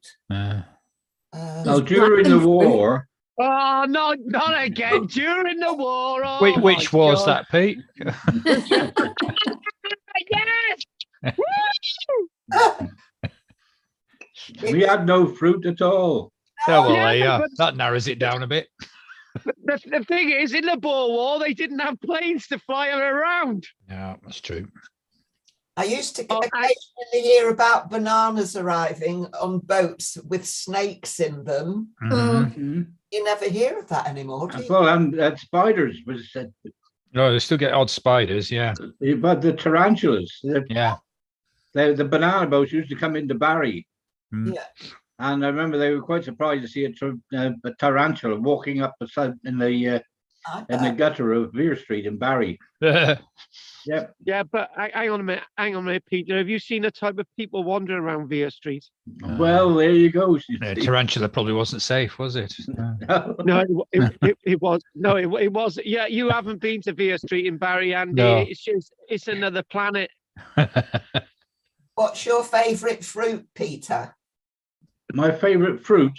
Yeah. That's a bit difficult. I like a pear and Cox's apples Mm. and of course the odd orange. My favourite is pineapple. Oh, Oh, yeah. I love pineapple. oh, I've had some. I wouldn't say it was my favourite though. But, yeah. Do you know what Baldrick's favourite fruit are? There's grapes. Yeah. Yeah, quite like I it. used to take when I was looking after my friends' chickens. They liked grapes as well, but you had to cut them in half, otherwise they got annoyed. I wonder how long it is that we've had seedless grapes. Because at one time you only had them with seeds in, but now That's true. Yeah. seedless grapes. Have you seen those globe grapes you can get? Those what? They look like What? giant gooseberries. They're about the size of a golf ball. What? Called globe grapes. They're really nice. Champagne grapes are nice. Mm. You know what we're gonna do? We're gonna Well, you send come to think Rena about it, down. like strawberries are probably my favourite. I like Yeah, strawberries are all right, aren't they? Yeah. The biggest problem with strawberries is that you've got to eat. They're a seasonal stuff. Don't get the bloody stuff from Spain. Oh no. It just don't taste the same, and there's no flavour to them. There's nothing worse when you see those giant ones. You think, oh wow, and you bite into it, and it just doesn't taste of Yeah. anything. They Yeah. taste delicious in Spain, but they send them over here before they're ripe. Or they just send us the rubbish. Well, No, they don't. You're right. Hang on, It's hang not on. right. Don't you? Yeah, you'll have bloody Franco breathing down your neck in a minute, Andy. Another right wing. Yeah. Look, yeah. There's nothing wrong with a bit of Franco. oh, Franco, Yeah. yeah. Right, Yeah. okay. Let's I think get there's a lot started. of dead people would disagree with that, he Carl. was a Yeah. dreadful man. He was. Hang on, they were a bit hurt, Andy. They were a bit hurting. All right. But talking about new fruit coming out, I watched a program today at lunchtime on the sea on the guy You're had been watching it on tracking the sea? shark. Yeah, he's tracking a shark, a great white shark, and something killed it. Right, something ate it. Was it a Sharon fruit? No, it wasn't a Sharon fruit. No. But they don't know what it was because whatever it was bigger than this a 20-foot white shark that ate it basically, and they've no idea what it was. Mm. They've ruled It's a out. bit worrying. Yeah, it was. I mean, the great white sharks do get attacked by giant squid and sperm whales and killer whales, but they managed to eliminate all of those from it, so they've no idea what actually ate it. So A bigger ginormous one. well, yes, this is what the argument is going. They steered away from saying megalodon because but it's they were talking to a couple of retired whalers who had seen a 30-foot sperm whale being attacked by a giant shark that was as big as the whale. So that's 30 feet. So that's half as big again as a great white shark. So, but yeah. Right. I was fishing off the lizard when a sperm whale came right in within about 6 to 8 feet of the cliff. Enormous. Yeah. Enormous mouth open, just scooping up all the plankton. Yeah, we've got big teeth sperm whales and all, aren't they? Mm. Right. Not that they guys, can you just calm down a minute, right? Me and David are wondering how the hell we've managed to go from Neolithic archaeology, right, to fruit, and now we're on to bloody sperm whales. Well, it was break time. You can talk about anything. Yeah. Break time, can't you? Yeah, no, break time finished 5 minutes ago. I don't know how the hell we managed to do that. Andy, can you just tell me just one thing, right? Mm-hmm. I started talking about carrots, right? Yeah, that's what did it. We've ended up on sperm whales, right? Yeah. Mm. They don't eat carrots. No, probably not. They could. Right, let's just move on, guys. Right, okay. We're going to do Silbury. Well, what we're not going to do today is all about Silbury Hill, because Silbury Hill is a massive subject, right? Well, it's more than one. Well, if we were going to do Silbury Hill today, I wanted. It's this thing in my head that I really got to keep moving with, sort of little things, and this is where we're going, and this is what I need to do. So we're going to look at Silbury Hill today, and next week we'll be doing the full Silbury Hill song. Yes, I can't remember how it goes, but I'm sure Peter will learn it. Right, so okay, let's crack on. And does anyone actually follow me on TikTok? No. No. No. That's a shame. Right. That was quite good, no, right, leave it. Right, that's good. Right, okay. I did actually have up on you a second ago the location of Silbury Hill. I got to put there it is again. Oh, right, okay. Oh, it was there. Right, there it is. It's there. Sorted. There it is. It's by there. West Kennet Long Barrow. You see the Silbury Hill near Avebury. Okay. And down the road, there's a White Horse as well. Going out from here, we're going all the way then. You got New Zealand there. What? Malmesbury. There we go. Hang on a minute. I knew what I was doing there a minute ago. So there is our Silbury Hill. So it's one of those sites that is very enigmatic, very Neolithic, very sort of mysteries, all the rest of it. And I just wanted to give you a bump of information today, and I just want us to try and grab little bits of those information out for next week. And I do not want to be going on until 10 past 10 today. It's Andy's fault because he don't have talk. Right. So what we're going to do now is, if I can get off that and I can get on again, and there and there, and this is our, there we go. Silbury Hill, there it is. Wow. Doesn't she look absolutely beautiful? There's our Silbury Hill. And also, there is the conical, actually, when you go on the internet, right, there's loads of images on Silbury Hill. There's banks of them. But look at that. Doesn't that look absolutely amazing? And you can see some of the contours of some of the other bits and pieces. I've been to Silbury Hill, I think about 3 times. You can't go anywhere near it now. And the reason why you can't go anywhere near it, they stop people getting access to it because somebody went took their dog walking up there, and the dog went down a shaft, and they never saw it again. So it's it's pocketed with holes where people have tried to dig into it to find the archaeology.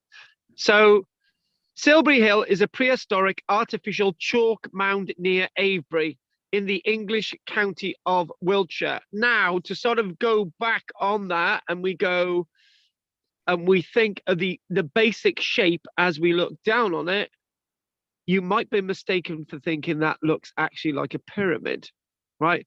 And many people, if you look at how there it is, they believe that it's shaped like that, right? Very spirally, pyramidal type shaped. And this little plan itself is a rather interesting little plan. And it sort of indicates where lots of holes are being dug and shafts. It gives you an idea where it is in relation to the wonderful site of Avebury. And if you look there, this is sort of a view of some of the excavations, which I do really want to go into next week. And obviously looking at things like this, to sort of show the excavation. So I really want to go into this next week. But back to some of the detail about Silbury Hill, and it's such an amazing monument. So what I'll do is, if I try and do that, there you go. So I'm going to just chuck a couple of things in there. One thing that we do believe that it was used in the Roman period. Thousands and thousands of years after it was initially built. We do believe that there was some kind of watchtower on top of this in the Roman period, but that's debatable. There's some stuff being found up there, but most of that's now gone because of the damage caused by people excavating into that mound. People have excavated into this mound thinking it's full of treasure, thinking it's full of everything that goes bump in the night, but there you go. It's a protected site. Is part of the Stonehenge, Avebury and associated sites, the World Heritage Landscape. It is a whopping 40 meters high, just over 130 foot high. So there you go. It's not as high as those. It's not as high as the larger pyramids in Egypt. I think the largest one is 120 meters high, isn't it? I can't remember. Maybe that's wrong, but something like that rings a bell. I'm not exactly too sure. But anyway, 40 meters high. So that's quite a chunky mound. You can appreciate that being a lot higher when it was originally built. When was it built? Neolithic period. It is the tallest prehistoric man-made mound in Europe and one of the largest in the world, similar in volume to the Egyptian pyramids. Now, the date when we're trying to put this into the Neolithic period, it probably comes into the late Neolithic period, put it that way. So if we want to have this, it was basically about when the Great Pyramids in Egypt were being constructed 4,600 years ago, right? So that puts this just at the end of the Neolithic period, but it was probably standing there in different forms for hundreds, if not 1,000 years before that anyway, right? So it's towards the end of the Neolithic period that we probably see this final form, but it's been added to and being created as a monument over a long period of time. Can we just interject and stop there a minute? One thing that's coming out more and more when we're looking at the Neolithic period is monuments being used and changed and altered, and an interpretation in that time contemporaneously thousands of years ago changed. For example, I've mentioned before Professor Colin Richard's research into lots of these chambers being chambers for something and then they're used as burial chambers. One example, we're talking about Avebury. Well, it was a big henge monument initially, then they chucked a load of stones in it. Stonehenge is the same.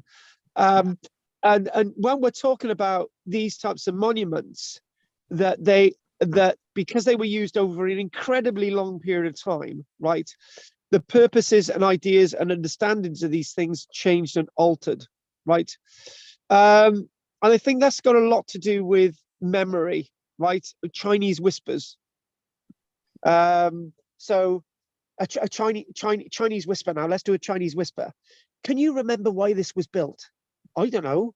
Oh, yeah, it was built because we were looking up at the stars, and somebody else comes in. Oh, it was built because there's a burial under there.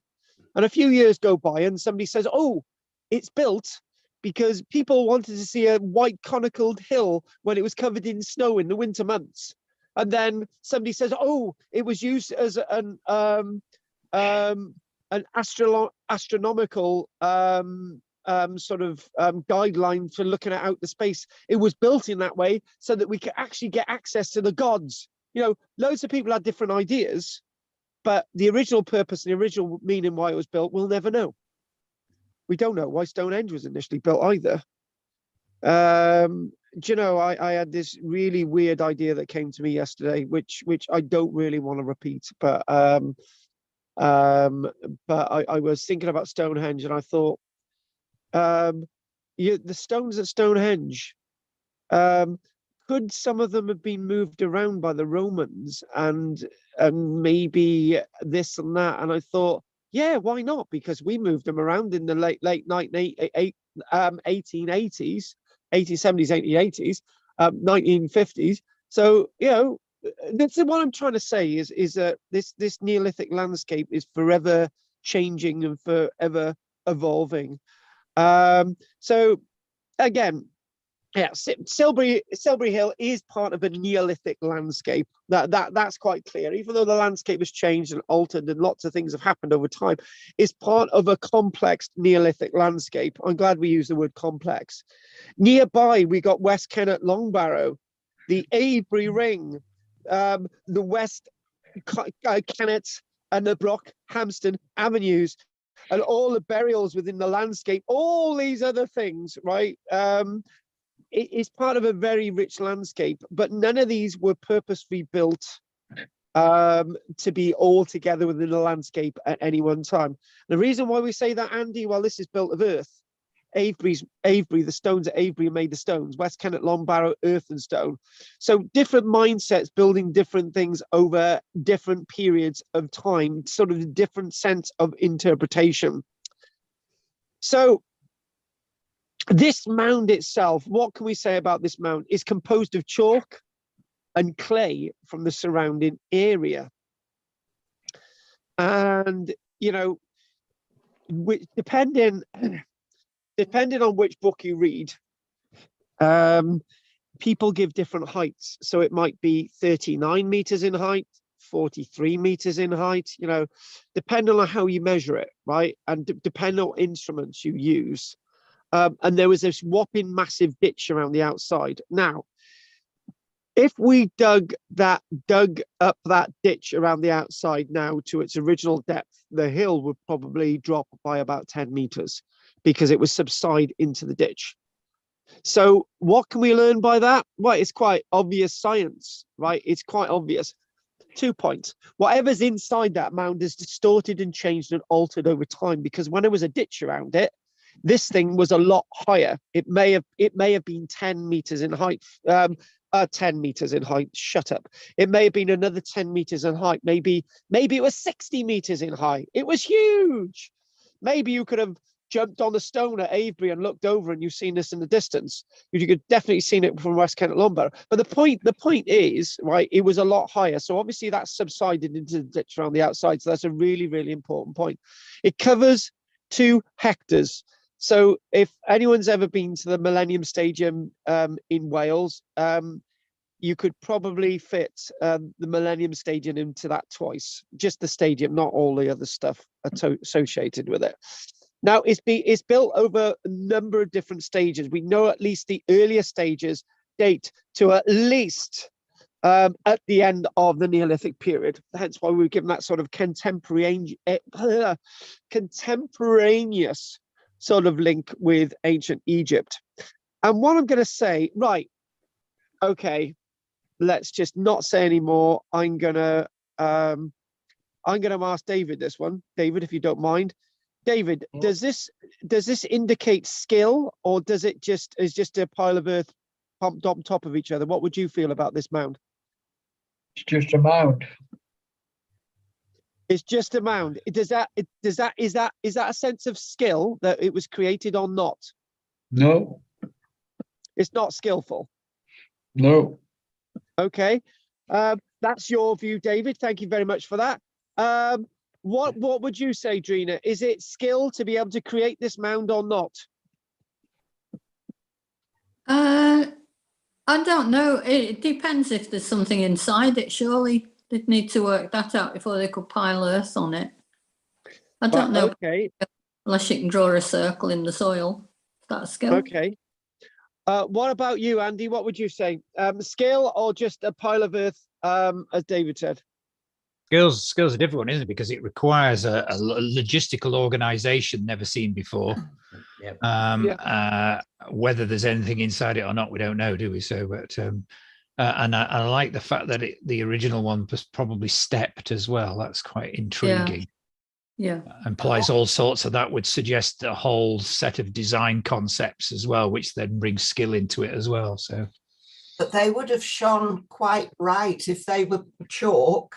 Yeah, definitely. Yeah. Right, all of these hills and mounds would have looked quite different back in the day. And interestingly, nearly all the pyramids built all over the world were white as well. Yeah. I've got a big smile on my face at this stage because where I am is called Pen Gair Wen, which means I'm not going to tell you what the word pen means because that would give away too much, but Wen means white. Because the land around here is actually quartz. You can dig into the ground and you get massive chunks of quartz, right? So the quartz radiates across the landscape, and that's one very important, powerful point, that the color white seems to be iridescent. Good word, iridescent with our understanding of the our ancestral world. For example, castles, the outside of castle walls, whitewashed white or red, depending on who you were. You've mentioned about the pyramids. Okay, let's look at West Kennet Longbarrow. West Kennet Longbarrow would have had a mound of chalk and flint nodules. So looking from it from a distance, it would have shone out at you, almost blinding you when the sun was shining upon it. This was very similar to this mound. And then throughout the ages then, for example, we've got the idea of, okay, this is a good one. We didn't mention this. We haven't done the Nazca lines with you. I'm thinking about my other little class I do on a Thursday, right? What they used to do at the Nazca lines, people used to bring little white pebbles to the Nazca lines and put them on the Nazca lines from somewhere else. The Nazca lines are white because the underskin of the Nazca lines, when they take away the volcanic ash from above, you dig into the ground below and it's white. Right, so the white, the meaning of white is very, very important to our ancestors. So here we go. This is what my notes tell me. Constructed in our Neolithic period and displays immense technical skill and prolonged control over labor and resources. I think we covered that. Archaeologists we only have to look at the China clay hills of St. Austell. And they were almost exactly the same shape, not made in the same way, but made of a similar material. Yeah. And maybe for a similar reason. Yes. Yeah, but those that's for industry though, isn't it? Well, it was an industry, that's correct, yes. Yes. And this was industrial, it has to be. The amount of effort and work that went into making that had to be an industrial job, and someone had to take charge of it and organize it in such a way that it became of that shape and that height. Take charge of it over different times, but there's another perspective here. archaeologists calculate that it took 18 million man hours, equivalent to 500 men working for 15 years to deposit and shape 248,000 cubic meters of earth and fill. I need to come onto that. I need to say this, that you know, it's possible that you don't need all those numbers of people to build this. If it was a small community building it over a long period of time, it's quite surprising what you can create over a long period of time. And the other point as well is, right, I like the way that David said it's just a pile of earth. I'm going to take that wording apart, because I'm going to say that you can't just pile earth on top of earth. It doesn't work. When you're on a beach, right, and you build a sand castle, have you noticed you put sand on top of sand that don't get any bigger, right? So you can't just say that again, David. And you automatically make it wider. You obviously are. If you put a child on the beach, it'll make a mound. Not as big as that, but it'll make a mound. Yes. So you make it wider and wider and wider. However, thank you, David, for that. Thank you. But the other point as well is that you're probably going to build this over a long period of time. You create it, and then you stabilize it, and you put more earth on top, and you fill more earth, and it gets bigger and bigger. But that's a really good point of David. So there's no simple. The one thing about this. And this ties us into that word, that what I was trying to get out of Drina earlier on. I picked on her and I basically said, "Oh, look, Drina, what am I thinking?" And everybody said about trade, but then we eventually, Andy come in and said, actually, it's an indication that people are at peace, right? The point is that one thing that we don't have is massive, large numbers of people in the Neolithic period.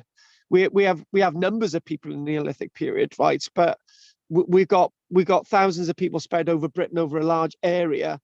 So my think is that it may have been envisaged and created by a small number of people over a long period of time.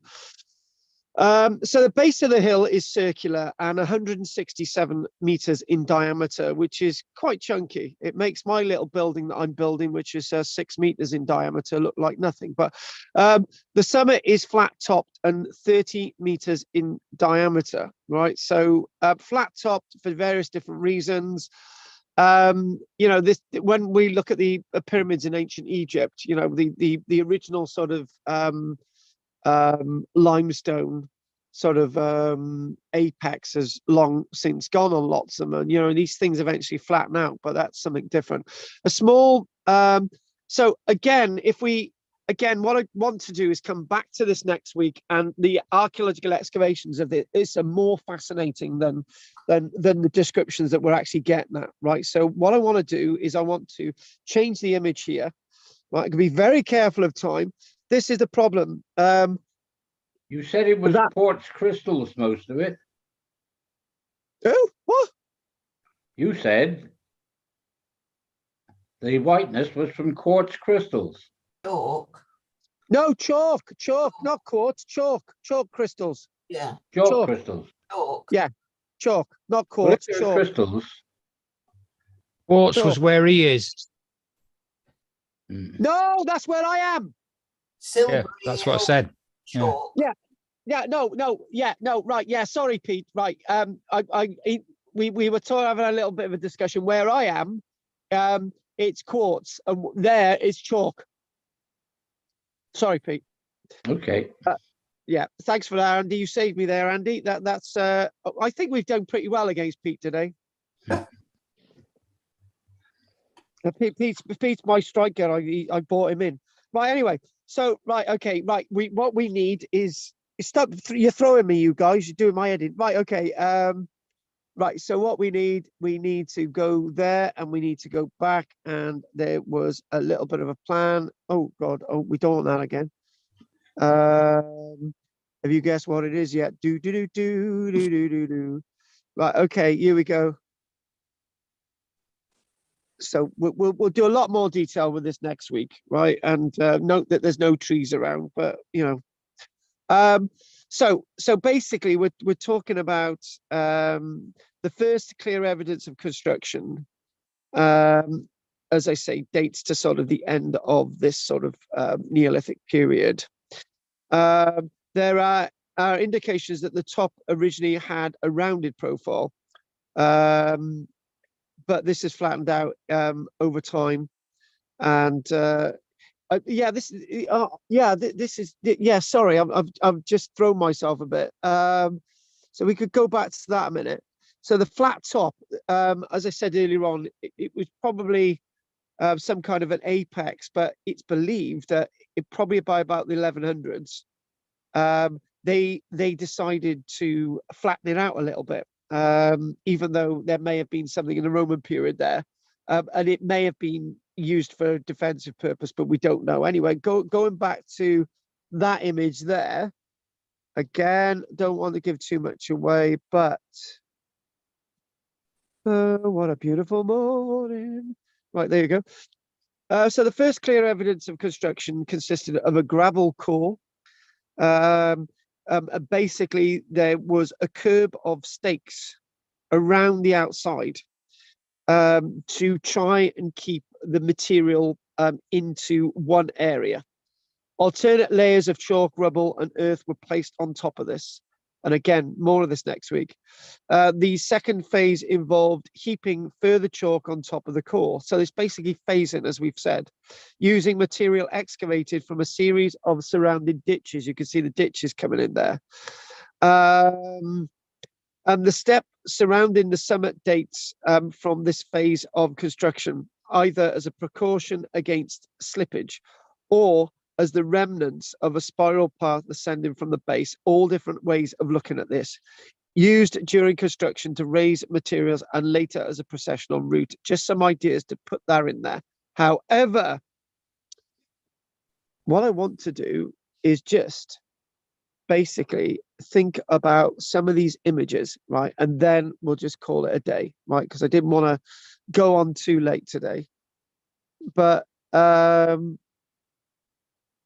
that is rather interesting, because when you look at this, so what you've got the road there, and you just go over to those trees and then over to the trees on the left, and you park your car, and then you walk all the way up, and then you get to the likes of West Kennet Longbarrow. So if you go in the opposite direction, that'll take you to Avebury. But if you look at this, you see this huge ditch around the outside, and the ditch doesn't look as clear on a dry day without water in it. It looks like a little bit of an undulation, but you can clearly see water there. And that, again, gives you an idea to the height of this mound. So to sort of give you an idea, there's been loads of speculation about this mound. Again, this is next week. They were first writing about this in the late 1600s. The antiquarian John Aubrey, and basically that at one stage they were planting trees on the top of the summit.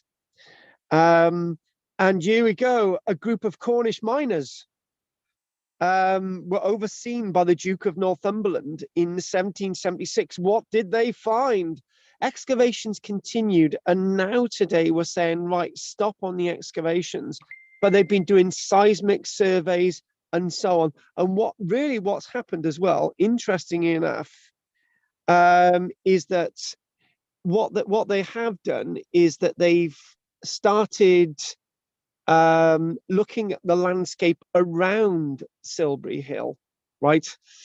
And again, I'm going to use David's words again. It's just a mound of earth. However, what we do find is that the surrounding landscape is full of archaeology, and the point is that archaeologists have been concentrating on the mound of earth, Silbury Hill. They've not been looking in around the landscape, and what they have been finding in and around the landscape is evidence of a Neolithic landscape, Bronze Age landscape, and a Roman landscape and a medieval landscape. So this is massively important. The problem is, this is the the pyramid cancer, right? And sorry to use that word, but i.e. you get obsessed by the pyramids and you don't look at anything else. And then when they started looking at the landscape around the pyramids, they started finding tombs, and they started looking a bit further. They started finding the houses of the people who actually built the Great Pyramids. And then that answered the questions. By looking at the surrounding landscape, we get more answers to the questions that we've had for a very, very long time. And that's the excavation and the program and the understanding of the site is something that we're going to be looking at next week. Understanding a little bit about the artifacts that have been found in association with the excavations there, and if and only we will. But we're also going to be looking at the Marlborough Mound next week as well.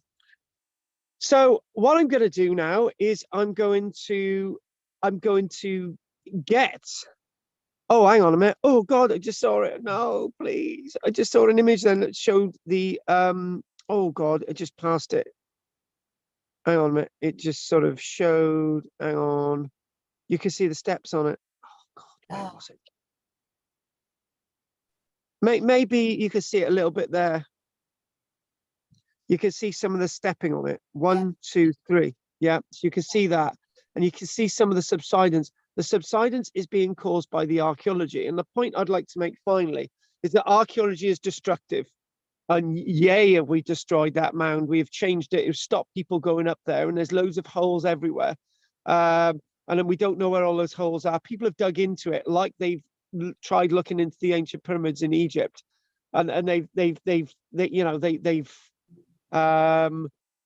wanted to look for treasure and so on, and more about that next week. But what we are going to do, we're going to call that a night there, and we're going to ask if there are any questions. So here we go. Let's go back to my Zoom and stop sharing. And right, David, have you got any questions? No, thank you. Right, who's next? Should we do? We'll do a mixture of boys and girls. Right. Drina. No questions. Very interesting.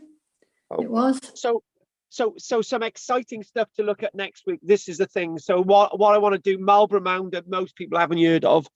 So I think I showed you an image last week or the other week. So we'll do Marlborough Mound next week after Silbury Hill, and then I believe that the Marlborough Mound is more interesting than Silbury Hill because it's smaller. And we know more about Marlborough Mound, even though we really haven't dug holes into it.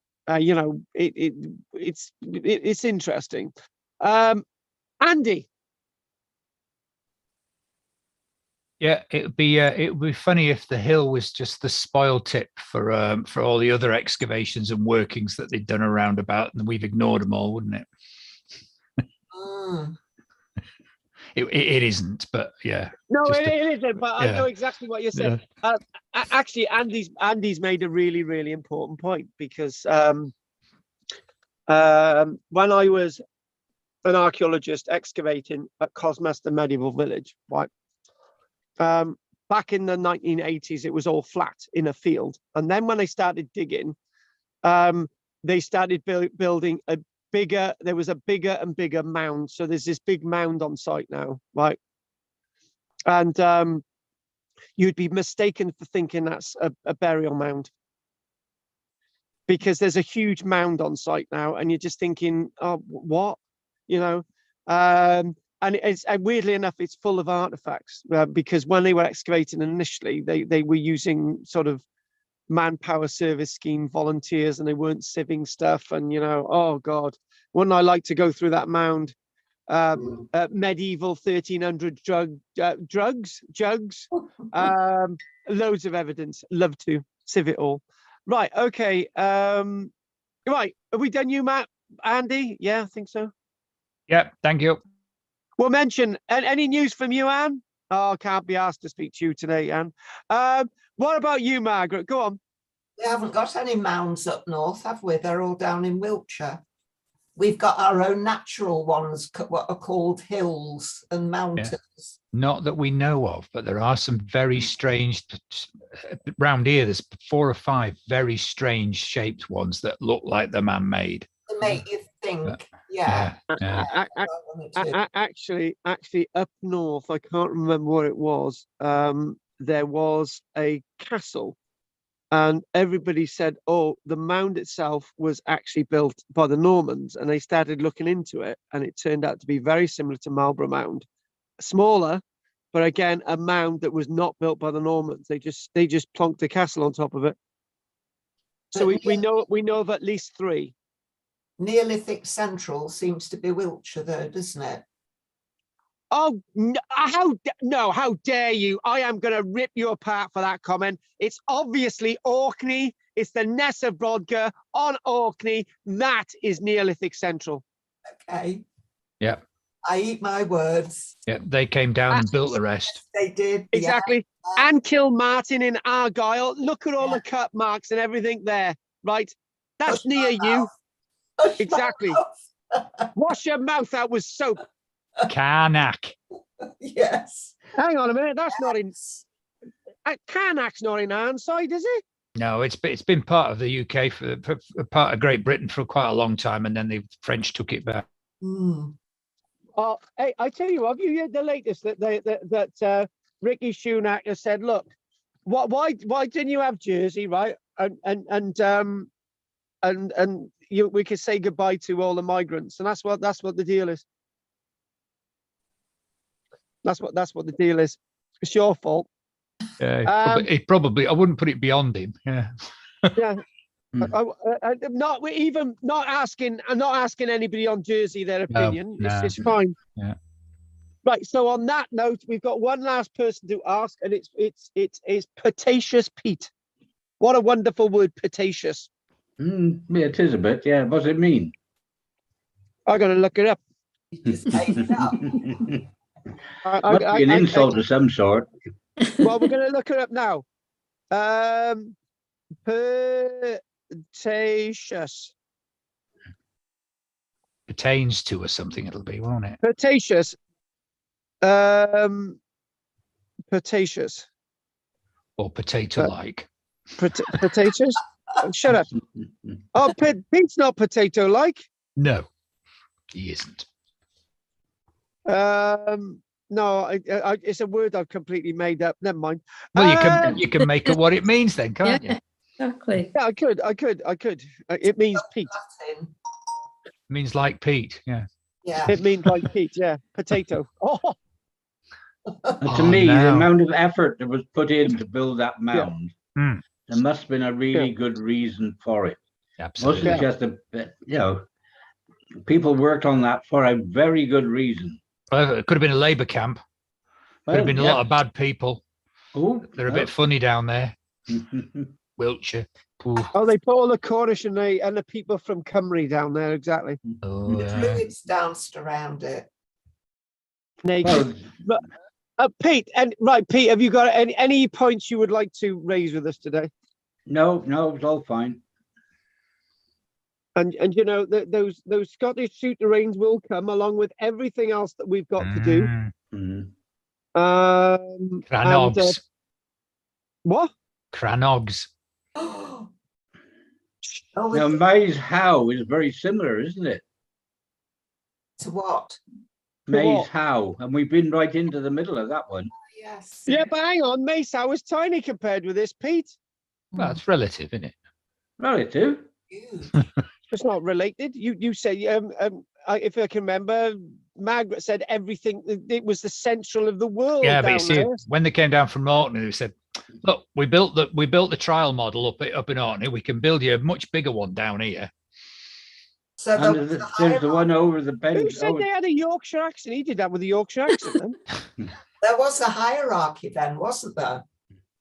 Well, no. That organised all of these things. There must have been somebody saying, "Do this and do that." Not The one you've been necessarily. digging in at Port Kerry. I The think one that you've been would be- digging in at Port Kerry. Hmm? Where have I been digging? In the one in Port Kerry, haven't you? Which one? The one at Westwood Barrow? Was it? Yes. How I did know you it's only a how little did you- one, but it's still a mound. How did you know? How did you know I did an illegal archaeological excavation there when I was 10? Word gets out. Word gets out. Word gets out. Right. So, right. Is there any other questions today? Not from me, no. No, Thank you. Well, I gotta be honest with you, right? I gotta be honest with you. We managed to finish at a reasonable time tonight, right? So if there's no other news, hopefully you're going to be all year next week, which would be really Aye. appreciated. So, so what I'm going to do, I'm going to say goodnight to everybody now. So, anyone Good got night, anything to all. say it now. Say good night, David. Good night, David. Good night, Bye. David. It's been a pleasure. And you, Margaret, good night. And Drina, you good night. And Peter, good night. And Andy, good night. And we'll call it a day. Night. Thanks very much for your Good night, help and all. support tonight. Thank you, Carl, Carl. tomorrow, Night, guys. Yeah, go on, Pete. you're going to make me the host, I imagine. Yeah, well, I will make you the host. Yeah. Yeah. This is for 11:30. 11:30. Yeah. And they yeah. haven't had the Plateau talk, have they? I don't. Kathy hasn't, Kate haven't, and I'm pretty sure that Ruth hasn't, and Oh, there we are. That's okay then. Richard hasn't. There we are. That's all right then. I can put that the PowerPoint on Sheen Square, and they can see it. They can see it all that way. Very good. Fair enough. We can do that. That'd be good, Pete. I won't charge you too much. Oh yeah, I forgot that class fees are going up to £90 each, Pete. So well, you owe me. so what I'll do, I'll knock 40 quid off, Pete, right? And you'll only have to pay 50 quid in January. This is what those reduction people do, isn't it? They just like say, right, okay. They sit down in an office like, right, we're going to charge 50 quid for something, right? If we say it's going to be 90 quid, and then 2 weeks later we'll have a sale and we'll half the price to 50, but it's not half the price, but they don't bloody know that, do they? No. To Barry people, right? Half the price of half the price of 90 is 50. It's just they went to Barry Boys, they wouldn't be able to work it out, Pete. Ah, there we go. So although when you say Barry Boys, my grandson went to Barry Boys, and he's just completed his doctorate, and he's been asked over in America to give a talk over in Denver on geochemistry. oh wow. Yeah, he's been over there and done his talk. So we had all the accommodation and everything. Oh yes, he was invited over there and asked to speak to the university. Oh, that's amazing. It is, and he's done. You must be so He's proud so of him. proud of the fact he's just from bog standard comp Barry Boys. How old is he? Now Richard's got to be 30. Oh right. He's been a professional student for many years. Yeah. He did his initial geology one in Camborne School of Mines. Yeah. Then he went to London College and did his masters, and then he was asked to go to Cambridge to do a doctorate. And he's completed his doctorate, and so he was then asked to go to Denver in America and give them a talk. No, that's amazing. Yep, yeah, there we are. A Barry boy goes good. Yep, but he got no common sense. Well, no, He's brilliant. No, he's brilliant at what he does. But typical academic, he's got no common sense. Yeah, has he still got his car parked outside your thing? He's still got his car, yeah. Oh God. It's a Flipping mini. heck. His mini, eh? Yeah, he parks it on my drive when he's down. Yeah. Christ almighty. He hasn't been down for a while. He's been offered a job with NASA. Why didn't he take it? Because his partner didn't want to go to America to live. Ah, right, yeah. Yeah. Mm. Yeah. There we are. Anyway, I'll see you tomorrow. Yeah, okay. I'll see you tomorrow, Pete. Okay, yeah, ta-da. I'll be online to start off with anyway. So I'll Okay. speak to you then. Bye. Take care, Pete. Bye. Bye-bye. Bye. Bye-bye. Bye-bye. Bye-bye. Bye-bye. Bye-bye. Everybody, thanks for liking and subscribing today. And it's been one of those lectures as well. I've got, I've got you all on here. Virginia Fisher, hello. And I'm gonna see if there's anything on here. So, right, I'm gonna call it a day now. But what I've got is on my channel, I've got another thing coming out live about I don't know what time it is. I've got something else going on at 10 o'clock. So if you keep watching my channel, don't forget to press the bell, and there'll be another thing going out now at 10 o'clock UK time. So don't forget to like and subscribe. We've got 4 viewers now. So that was so next week we'll be looking at the Silbury Hill, Silbury Mound. And then we'll be looking at Marlborough Mound. And do you know what we're going to do, right? Why don't we sing? Right? Why don't we sing the Silbury Hill song, right? And that'll be good for next week. Okay. Silbury Hill lyrics. It can't all be about archaeology, can we? Silbury Hill. So here we go. See if I can get this up here, so we can have a good old sing song. I hope there's not a copyright on this. So if I do Peter Gabriel's so hang on. Climbing up on Salisbury Hill, I could see the city lights. Wind was blowing, time stood still. Eagle flew out of the night. He was something to observe. Hang on a minute. That's not good, is it?